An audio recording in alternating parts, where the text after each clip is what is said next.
Hello guys, welcome to my channel.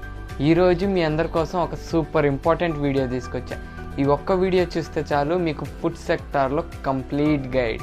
మీరు food ఇండస్ట్రీలో మనకి ఎలాంటి జాబ్స్ దొరుకుతాయో, వాటికి ఏం క్వాలిఫికేషన్ కావాలో, వాటికి ఏం ఎగ్జామ్స్ రాయాలో, వీటి మ్యాక్సిమం శాలరీ ఎంత ఉంటుంది. చాలామంది ఫుడ్ సెక్టార్ అంటే హోటల్ మేనేజ్మెంట్ లేదంటే వేరే అని మిస్అండర్స్టాండింగ్లో ఉంటారు. కానీ యాక్చువల్గా ఇది R&D, research and development, quality assurance, ఇంకా ఫుడ్ సేఫ్టీ, ప్రొడక్షన్, మార్కెటింగ్, ఇలా వీటి మీద డిపెండ్ అయ్యి మనకి చాలా జాబ్స్ ఉంటాయి. మన పర్సనల్ ఇంట్రెస్ట్ మీద వీటిని మనం సెలెక్ట్ చేసుకోవచ్చు. లేదు మీకు ఈ మార్కెటింగ్, ఈ జాబ్స్ మీద ఇంట్రెస్ట్ లేదు అనుకుంటే మన ఓన్గా ఒక స్టార్టప్ చేయొచ్చు. మన ఓన్ బిజినెస్ కూడా చేసుకునే ఆపర్చునిటీస్ మనకి ఫుడ్ సెక్టార్లో ఉంది. మన ఫస్ట్ జాబ్ వచ్చేసి food technologist or food scientist. దీనికి మనకు కావాల్సిన క్వాలిఫికేషన్ వచ్చేసి BSc లేదంటే BTech or MSc in food technology, లేదంటే మనకు వచ్చేసి డైరీ టెక్నాలజీ కానీ లేదంటే బయోటెక్నాలజీ కానీ న్యూట్రిషన్, వీటిలో మనం క్వాలిఫై ఉంటే మన ఈ జాబ్ రోల్కి ఎలిజిబిలిటీ అన్నమాట. మనకి ఎగ్జామినేషన్స్ వచ్చేసి ICAR, CSIR, NET. ఈ ఎగ్జామ్స్ కనుక మనం క్వాలిఫై అయితే మనకి ఈ జాబ్కి ఎలిజిబిలిటీ వచ్చేసినట్టే. ఇంకా మనకి మ్యాక్సిమం దీనిలో శాలరీ వచ్చేసి 30 lakhs per annum మనం ఎర్న్ చేసుకోవచ్చు విత్ PhD. సో దీనికి మనకి ఇంత వాల్యూ ఉందన్నమాట. మనకి సెకండ్ జాబ్ వచ్చేసి క్వాలిటీ అష్యూరెన్స్ లేదంటే క్వాలిటీ కంట్రోల్ ఆఫీసర్. దీనికి మనం BSc లేదంటే BTech in food technology qualify అయి ఉండాలి, లేదంటే మైక్రోబయాలజీ కానీ బయోటెక్నాలజీ కానీ క్వాలిఫై ఉంటే దీనికి మనం ఎలిజిబుల్. దీనికి మనకి స్పెషల్గా ప్రైవేట్ కంపెనీస్కి అయితే ఏం ఎగ్జామ్స్ అయితే ఉండవు, కానీ గవర్నమెంట్ సెక్టార్కి వచ్చేసి ఎగ్జామ్స్ ఉండే ఛాన్సెస్ ఉన్నాయి. అది డిపెండ్ అయ్యి ఉంటుంది అన్నమాట.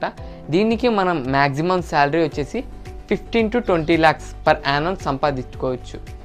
మనకి థర్డ్ జాబ్ వచ్చేసి ఫుడ్ సేఫ్టీ ఆఫీసర్ లేదంటే ఫుడ్ రెగ్యులేటరీ ఆఫీసర్ అంటాము. సో దీనికి మనం వచ్చేసి BSc లేదంటే MSc ఇన్ ఫుడ్ టెక్నాలజీ చేసుంటే చాలు, లేదంటే మైక్రోబయాలజీ కానీ అగ్రికల్చర్ కానీ ఇవి చేసున్నా కానీ మనం దీనికి క్వాలిఫై. సో దీనికి మనం వచ్చేసి FSSAI food safety officer exam రాయాలి, లేదంటే స్టేట్ PSC ఎగ్జామ్ రాసి ఈ రెండు ఎగ్జామ్స్లో కనుక మనం క్వాలిఫై ఉంటే దీనికి మనం ఎలిజిబుల్ అన్నమాట. దీనికి మనం శాలరీ వచ్చేసి same like 15 to 20 lakhs per annum with experience మనం సంపాదించుకోవచ్చు అన్నమాట. మనకి ఫోర్త్ జాబ్ వచ్చేసి ప్రొడక్ట్ డెవలప్మెంట్ స్పెషలిస్ట్ లేదంటే R&D సైంటిస్ట్. R&D అంటే రీసెర్చ్ అండ్ డెవలప్మెంట్ సైంటిస్ట్ అన్నమాట. దీనికి మన క్వాలిఫికేషన్ వచ్చేసి MTech లేదంటే MSc ఇన్ ఫుడ్ టెక్నాలజీ చేసి ఉండాలి, లేదంటే బయోటెక్నాలజీ చేసి ఉండాలి. ఇది మన క్వాలిఫికేషన్ అన్నమాట. దీనికి మనకి ఎగ్జామ్స్ వచ్చేసి మోస్ట్లీ కంపెనీస్ మీద డిపెండ్ అయి ఉంటాయి అన్నమాట. ఒక్కొక్క కంపెనీకి ఒక్కొక్కలాగా కండక్ట్ చేస్తాము ఈ ఎగ్జామ్స్. తర్వాత మన దీనిలో గవర్నమెంట్ కూడా మనకి ఛాన్సెస్ ఉన్నాయి.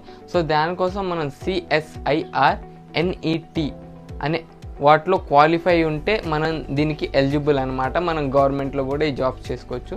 దీనికి వచ్చేసి మనకు మ్యాక్సిమం శాలరీ వచ్చేసి 35 to 40 lakhs దాకా మనం సంపాదించుకోవచ్చు సంవత్సరానికి వచ్చేసి, అది ఎక్స్పీరియన్స్ ఉంటే. ఫిఫ్త్ జాబ్ వచ్చేసి ఫుడ్ మైక్రోబయాలజిస్ట్ లేదంటే ల్యాబ్ అనలిస్ట్ అనమాట. దీనికి మనం BSc కానీ MSc కానీ మైక్రోబయాలజీ లేదంటే ఫుడ్ టెక్నాలజీలో చదివి ఉంటే మనం దీనికి క్వాలిఫైడ్ అన్నమాట. దీని ఎంట్రన్స్ వచ్చేసి మనకి ఇంటర్వ్యూస్ మీద డిపెండ్ అయి ఉంటుంది. సో దీనికి మనం శాలరీ వచ్చేసి 15 lakhs per annum మనం ఎక్స్పెక్ట్ చేయొచ్చు అనమాట. మనకు సిక్స్త్ జాబ్ వచ్చేసి sales and marketing in food sector అనమాట. దీనికి మన క్వాలిఫికేషన్ వచ్చేసి BBA కానీ MBA కానీ ఇన్ మార్కెటింగ్ చేసి ఉంటే మనకి దీనికి ఎలిజిబుల్ అన్నమాట. దీనికి ఎగ్జామ్స్ ఏం పెద్ద మ్యాండేటరీ కాదు.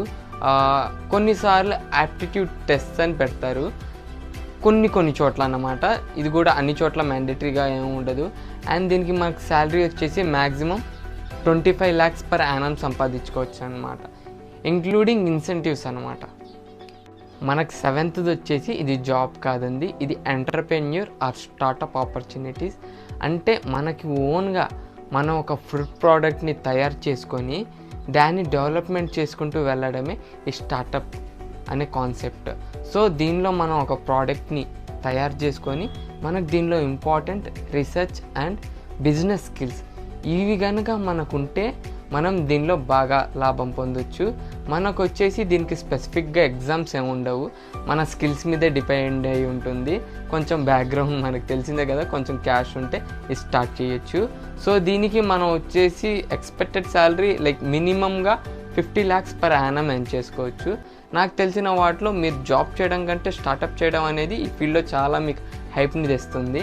So these are the 7 important jobs in food sector. ఈ 7 కాదు, ఇంకా మనకి చాలా జాబ్స్ ఉన్నాయి, కానీ వాటి గురించి ఇంకా మన ఇండియాలో కొన్ని అయితే లేవు.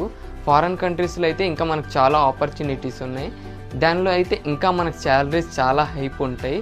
సో మనం కనుక పేషెన్స్తో ఈ జాబ్ చేసుకుంటే మనం లైఫ్ సెట్ అన్నమాట. ఇంకా ఎందుకు ఆలోచిస్తున్నారు, ఈ కోర్స్ జాయిన్ అయిపోండి గైస్. ఇది వచ్చేసి మన ఫుల్ రోడ్ మ్యాప్ అనమాట జాబ్స్ ఇంకా శాలరీస్కి. ఈ వీడియో కనుక మీకు నచ్చుంటే, ఇన్ఫర్మేటివ్గా అనిపిస్తే please like, share and subscribe. Thank you.